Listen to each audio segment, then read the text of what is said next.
The RVCC library has many databases which you can use to do research on a certain topic. Let's take a look at how you can access them and check out one in particular called JSTOR, which will be helpful for history research. We will start at the library's homepage at library.raritanval.edu and then select Databases from the center of the homepage. A library database is a collection of articles organized in a way that makes research easier for you by focusing on a particular subject or subjects or format. Since we know we want the database JSTOR, I can click J from the alphabet here at the top. However, if you're not sure what database to use, you can choose from the All Subjects drop-down list, which will take you to a group of databases selected by the librarians for research on a certain subject area. This middle drop-down menu is not focused by subject, but by format, taking you to databases focused on different formats or types of information, such as encyclopedias, newspapers, or research starters. These two drop-down menus could be helpful for you should you not be able to find relevant articles in JSTOR. For now, let's select J, then click on JSTOR, which we can see is a good resource for history.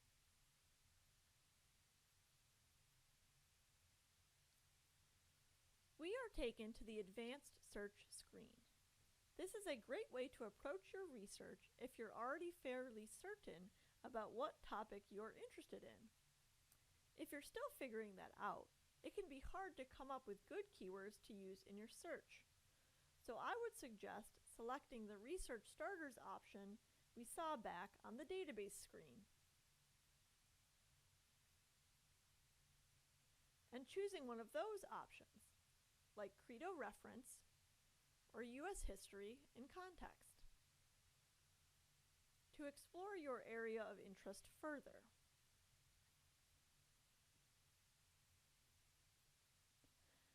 Let's perform a sample search for a key term from Chapter 1 of your textbook. I want to know more about the Columbian Exchange.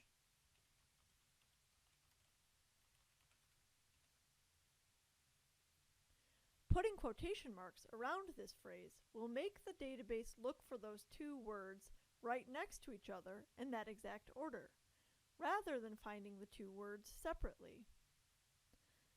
There are some ways we can focus our search further before we hit the search button. If I add another word or phrase in this second text box, this AND connector will force the database to only return results that include both words or phrases. I will leave that blank for now. You can also narrow by item type. If you're looking for book reviews, you could select the Reviews box, but since I am interested in research articles, I will choose just Articles. You could also select Research Reports or Pamphlets, both of which are shorter types of documents that may be useful. There are other ways to focus our search, but I will wait until after I perform the search to use them, as I like to start broad and narrow down as I go. Now we see our list of 483 results. We can narrow this down further, as I mentioned before. One way to narrow is by publication date. Be careful with this though. If I were to type 1400 to 1800, I get no results. This does not mean that there are no documents about that time period using the phrase Columbian Exchange, just that there are no documents from that time period using that phrase. This is because that terminology was not coined until the 20th century. If we needed primary sources, meaning documents or artifacts from our time period of interest, we could focus the publication date this way. Since we can use secondary sources, which interpret or analyze primary sources, they can be published at any point. To test this date tool, let's start with 2000. Notice that you do not need to fill in both dates. Another way to narrow your search, if you still have an unmanageable number of results, is to search within the results. This performs a secondary search which only looks at the articles already found for your search term. I noticed the word rice in this second article and would like to see if there are more articles that talk about that food product.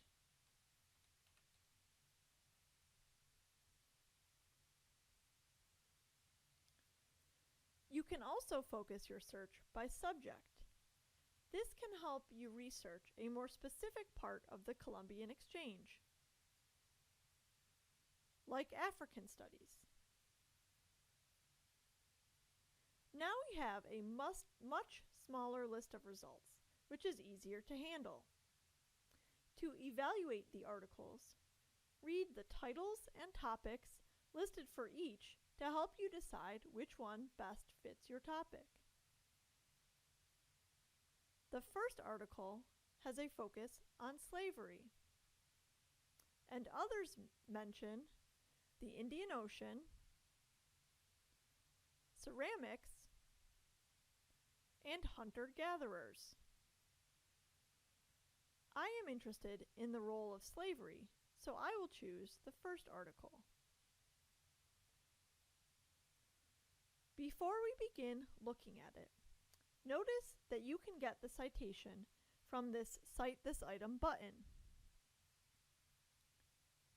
Be careful, because this Chicago version is only the bibliography form, so you'll have to make some changes, reverse the author's first and last name, and change periods to commas to use it as a note. Right above this button is what we call a permalink, which is an abbreviated URL that will work whenever and wherever you use it to take you back to this article. You may want to copy and paste that somewhere you can access it later, so you don't need to find your article all over again.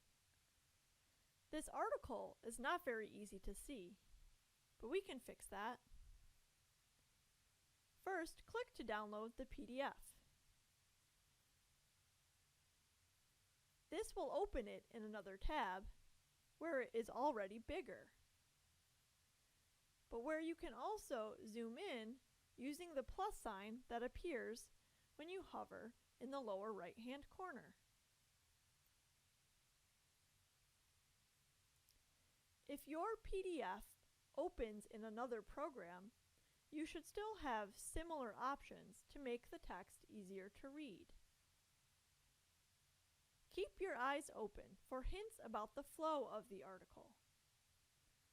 We begin with an abstract and some more keywords, which we can read to make sure this article is on a topic of interest. Notice this asterisk at the bottom, which corresponds to the one in the title.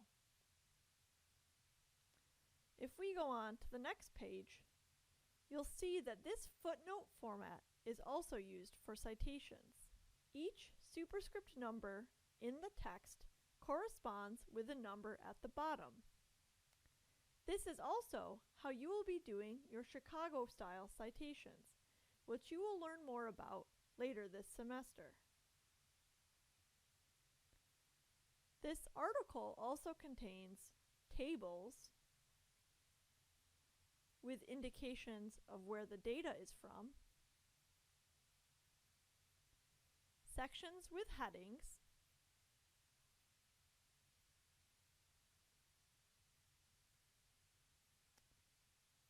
a map with a label,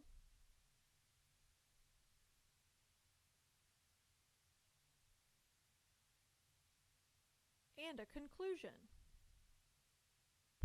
speak with your professor if you have any questions about this topic, or stop in the library or use one of our help tools to speak with a librarian.